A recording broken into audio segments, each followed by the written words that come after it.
So Kick-Ass for me is an extremely underrated superhero movie, and I think that this movie in particular is really funny and dramatic at the same time, and it feels like it's almost mocking certain superhero movies, Batman, I never said Batman! And several other different superhero movies, and I think it's one of the best superhero movies because it not only mocks it but is dramatic at the same time. It's one of the most dramatic superhero movies out there, and for me, the main reason why this is great is because Nick Cage is in it, let's be honest. Good call, baby doll.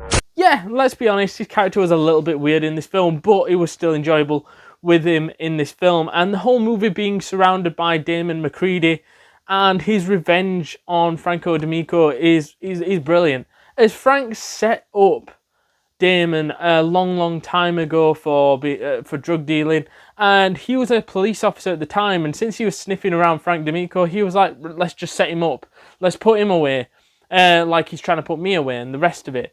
And when that happened, his wife, who was pregnant at the time, ended up committing suicide, and they only just managed to save Mindy, who is his daughter, and then he puts a plan in place so that he and his daughter then can absolutely get his revenge by fighting back, training himself up, and then training his daughter up to be able to fight these bad guys and to fight this massive crime organization and put that to bed so that he can avenge his wife's death that he blames Frank for doing.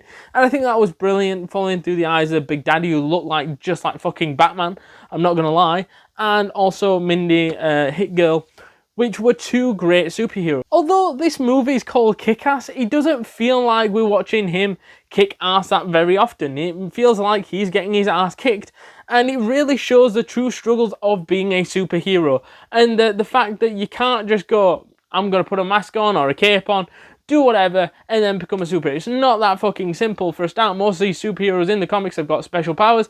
Aaron Taylor Johnson in this film had no special powers, just the power to talk a load of shit, let's be honest. Two cheap shit losers screwing with a car that someone probably worked their ass off to pay for. Well, saying that though, he did talk a lot of good shit. Not gonna lie. Because if it leads to you being stabbed, it must have been fucking good, because those really cut deep. I think Frank D'Amico though was an absolute sensational villain in my opinion.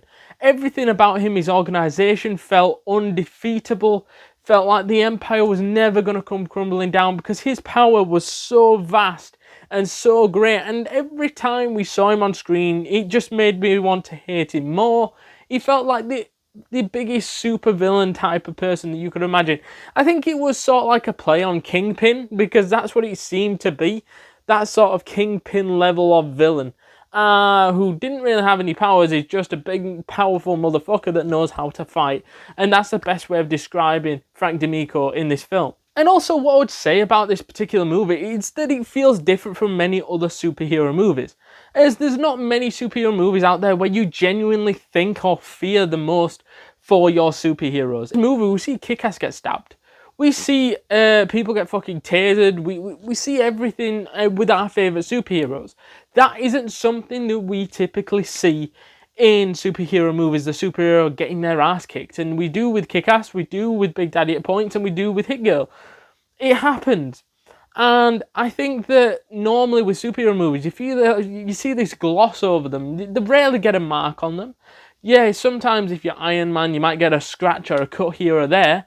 But other than that, you'd rarely see any type of life-threatening violence like we see in probably the Spider-Man trilogy, these two films, where you honestly feel somebody could get killed. And it was the first time where you thought with Big Daddy, no way he's going to get killed. He's going to see out his revenge. And when he gets killed, it's like, oh my fucking God. He gets set fire and gets turned into fucking Ghost Rider.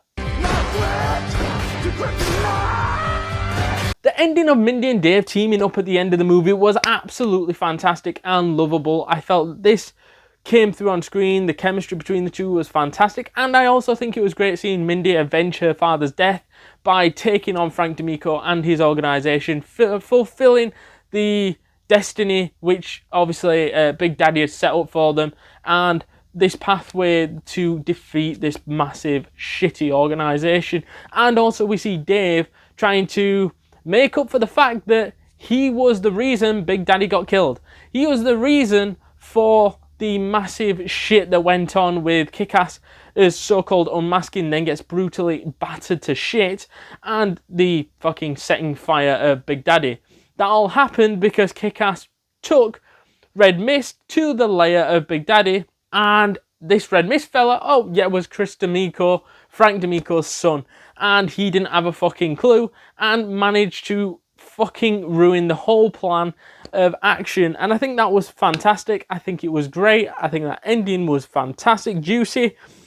And I think that for me was absolutely great, of seeing those two team up and then defeat Frank D'Amico by blowing him up with a fucking RPG after a brutal fight with Mindy. But no, that ending was fantastic. It's fucking fantastic. If you ain't seen it, go give it a watch. Before we jump back into this video, guys, please do us a massive favour and smash that subscribe button, because you do not want to miss a thing this week, next week, and the week after, because we've got tons and tons of content planned for you guys, and you can do us a massive favour by smashing that subscribe button, joining the community, getting updates to all the latest videos from the YouTube shorts to the actual videos. It is well worth it, completely free, and you will not regret it. So to summarise Kickass then, for me this is easy an 8.7 out of 10 and a fucking classic film.